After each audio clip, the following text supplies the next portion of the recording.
வருங்கால அரசு அதிகாரிகள் அனைவருக்கும் வணக்கம். நான் உங்கள் பொன்வேல் பாண்டியன், நடப்பு நிகழ்வுகள் ஆசிரியர்.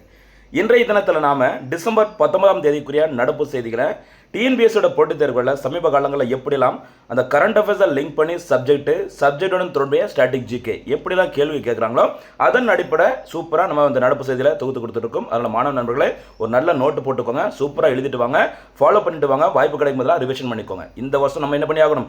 கண்டிப்பாக ஒரு அரசு பணியை உறுதி செய்தே ஆக வேண்டும். அதற்கான முயற்சியில் நீங்கள் இருங்க. அதற்கான உதவிகளை, உழைப்பை உங்களுக்காக நான் கொடுக்குறேன். ஆரம்பிக்கலாமா?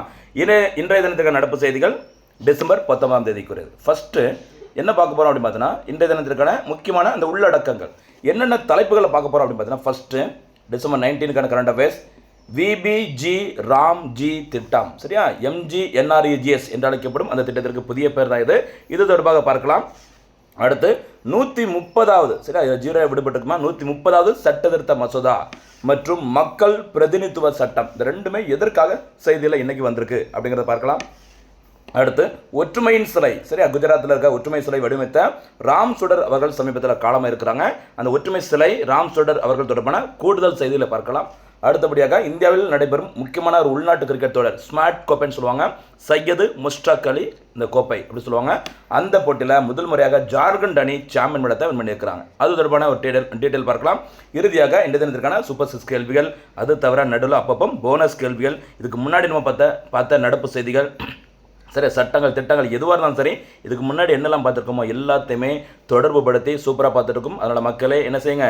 தொடர்ந்து ஃபாலோ பண்ணுங்கள். நமக்கான ஒரு அரசு பணியை உறுதி செய்யணும். சரிங்களா? ஆரம்பிக்கலாமா? இனிமேல் ஃபுல்லாக டீட்டெயிலாக பார்க்கலாம். பாருங்கம்மா, விபி, சரியா, விபிஜி ராம்ஜி திட்டம், சரியா. நேற்றைய தினத்தில் வரைக்கும் பார்த்தீங்கன்னா கிராம் GRAM அப்படிங்கிற பேரில் அந்த ஸ்கீம் இருந்தது. இப்போ பார்த்தீங்கன்னா நியூஸ் பேப்பரில் எப்படி போடுறாங்க?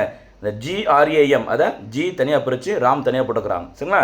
அதோட விரிவாக்கம் பார்த்துக்குமா, விக்ஷித் பாரத், வளர்ந்த பாரதம், சரிங்களா. 2047க்குள்ள இந்தியா வளர்ந்த பாரதம், சரி, வல்லரசு நாடாக மாற வேண்டும். அதுக்கு இந்த பேர் அடிக்கடி யூஸ் பண்ணுறாங்க. இந்த ஸ்கீம்லையும் அந்த பேர் வந்திருக்கு பாருங்கம்மா, Viksit Bharat guarantee for Rozgar and Ajeevika mission Gramin, சரியா, கிராமங்களில், ஓகேவா, அனைவருக்கும், சரிங்களா, குறைந்தபட்சம் அந்த வேலைவாய்ப்பை உறுதி செய்வதற்கு இதுக்கு முன்னாடி, சரிங்களா, அதாவது தேசிய ஊரக வேலை உறுதி திட்டம் அப்படிங்கிற பேரில் 2006 இந்த திட்டம் தொடங்கினாங்க. அதற்கான சட்டம் 2005 நிறைய வாட்டி நம்ம தொடர்ந்து பார்த்துட்டு இருக்கோம். சரிங்களா?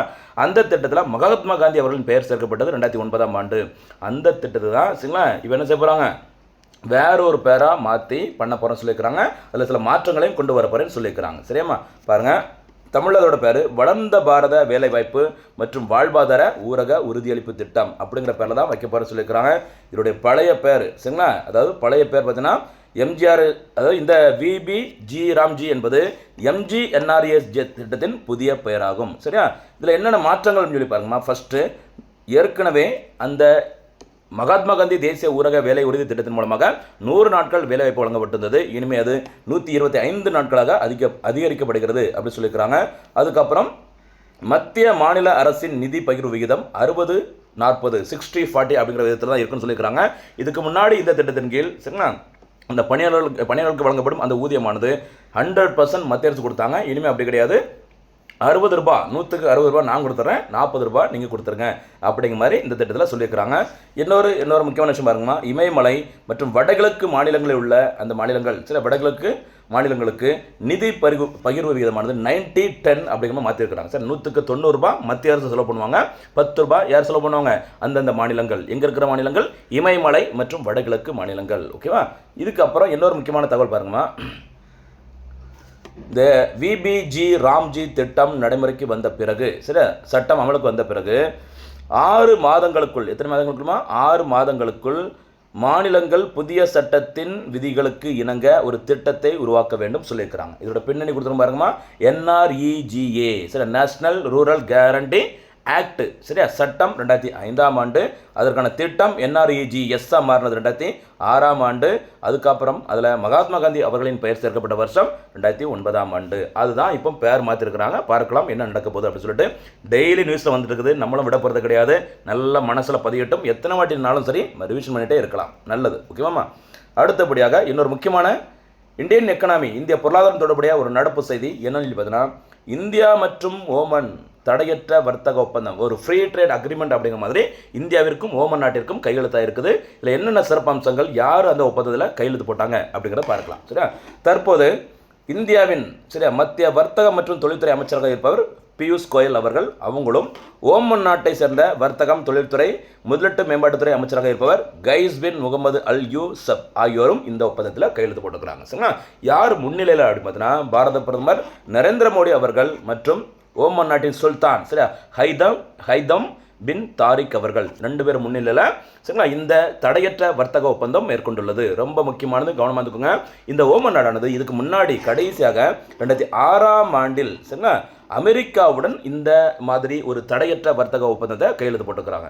2006ஆம் ஆண்டிற்கு பிறகு கிட்டத்தட்ட 20 ஆண்டுகளுக்கு பிறகு யார்கிட்ட இதே மாதிரி ஒப்பந்தம் போட்டுக்கிறாங்க? இந்தியாவுடன். அந்த அளவுக்கு நம்பிக்கை வச்சிருக்கிறாங்க இந்தியாவிடம். ஓகேவா? அப்படி அடுத்து சரிங்களா, சரி, இந்த ஒப்பந்தத்தில் நிறைய இருக்குது. அதில் குறிப்பிடத்தக்க விஷயம் சரியா என்னன்னு சொல்லி பார்த்தீங்கன்னா, இந்தியாவின் ஏற்றுமதியில் சரியா இந்தியாவிலேருந்து ஏதோ ஒரு பொருளை ஓமன் நாட்டிற்கு ஏற்றுமதி பண்ணாங்க அப்படின்னா அதில் 98% பொருட்களுக்கு ஓமனில் வரி விலக்கு வழங்கப்படும் சொல்லியிருக்காரு. டேக்ஸ் எக்ஸம்ஷன் அப்படிங்கிறது 98% ப்ராடக்ட்ஸ் ஃப்ரம் எங்கேருந்துமா எக்ஸ்போர்ட் ஃப்ரம் இந்தியா அப்படி சொல்லியிருக்காங்க. ஞாபகம் வச்சுக்கோங்க சரிங்களா. அதாவது ஓமன் நாட்டிற்கு இந்தியாவிலேருந்து எதெல்லாம் ஏற்றுமதி பண்ணுறோமோ அதில் 100 பொருள் இருக்குது அப்படின்னா அதில் 98 பொருட்களுக்கு என்ன கிடையாது?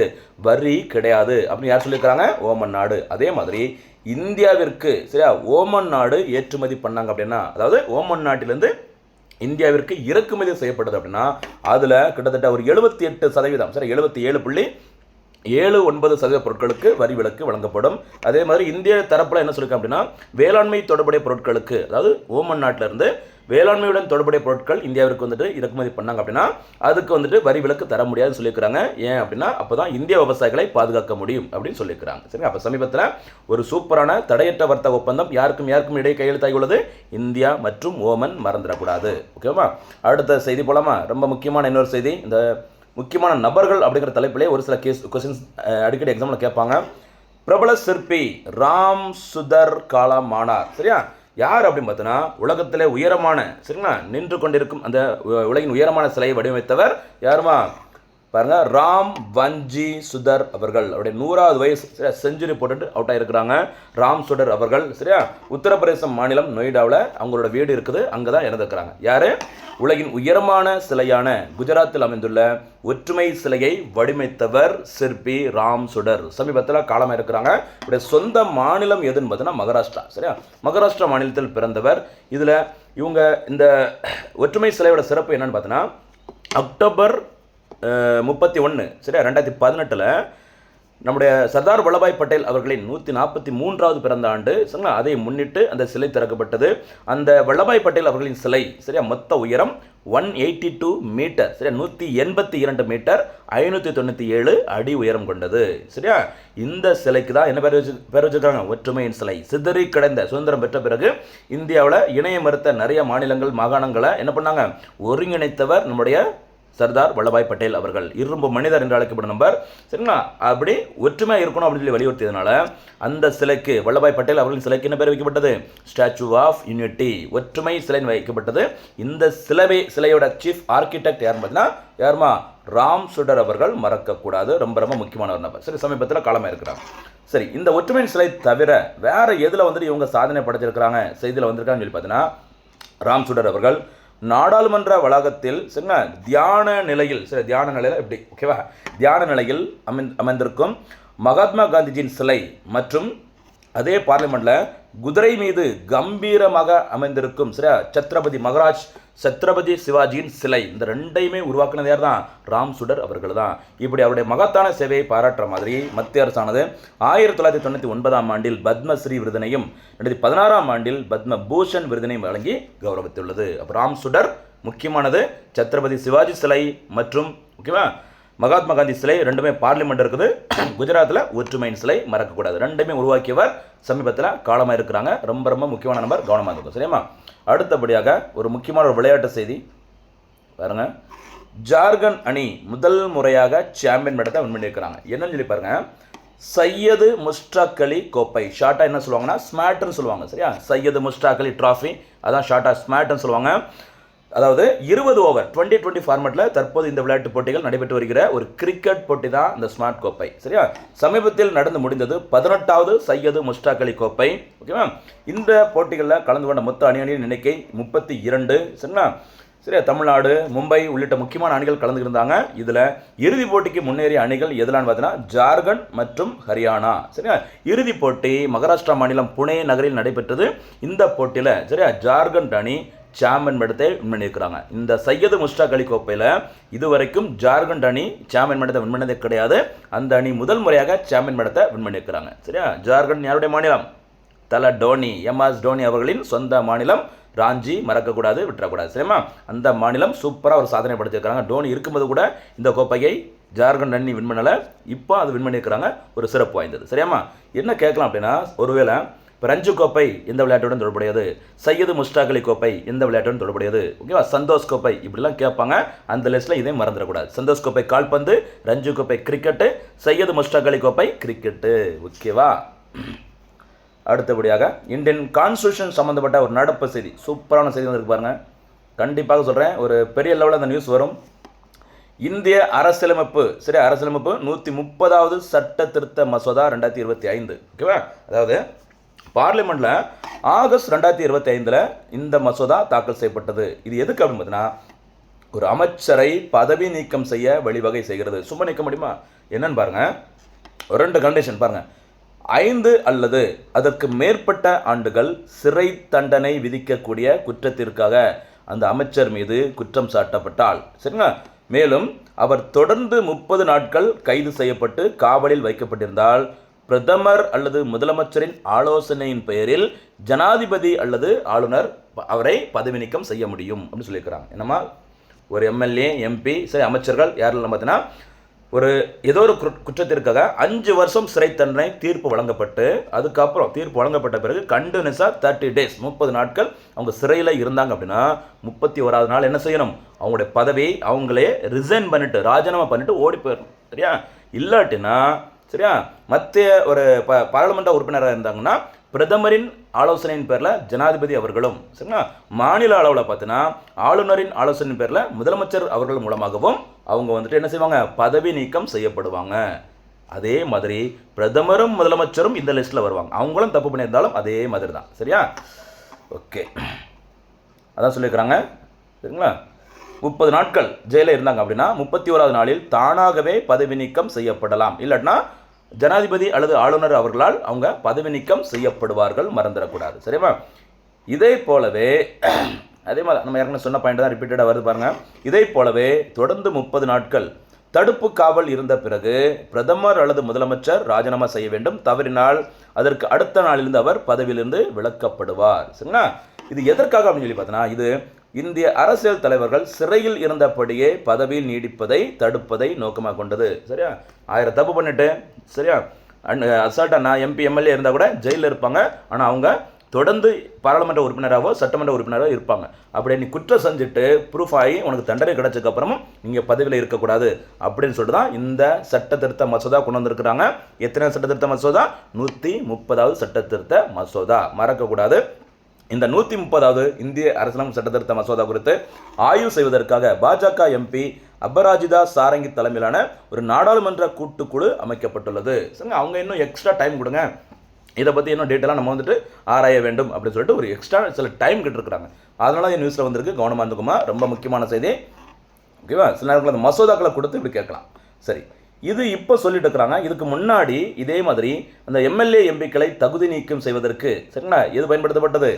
மக்கள் பிரதிநிதித்துவ சட்டம். சரியா, 1951. சரியா, மக்கள் பிரதிநிதித்துவ சட்டம் 1951, மறக்கக்கூடாதுமா, ரொம்ப முக்கியமானது 1951. சரியா, சரி, இதில் என்ன சொல்லியிருக்கான்னு சொல்லி பாருங்க.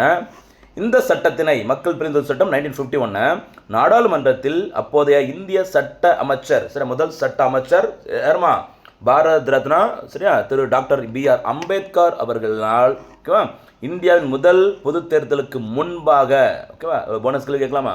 இந்தியாவில் முதல் முறையாக பொது தேர்தல் எப்போது முதல் எப்போது வரை நடைபெற்றது? சரிங்களா, அது போனஸ் கேள்வியில் சொல்ல பார்க்கலாம். இந்தியாவின் முதல் பொது தேர்தலுக்கு முன்பு இந்திய அரசியலமைப்பின் 327வது பிரிவின் கீழ் தற்காலிக நாடாளுமன்றத்தில் அறிமுகப்படுத்தப்பட்டு சட்டமாக இயற்றப்பட்டது. மறக்காதீங்க, சரிங்களா? ரொம்ப முக்கியமானதாக விட்டுறாதீங்க.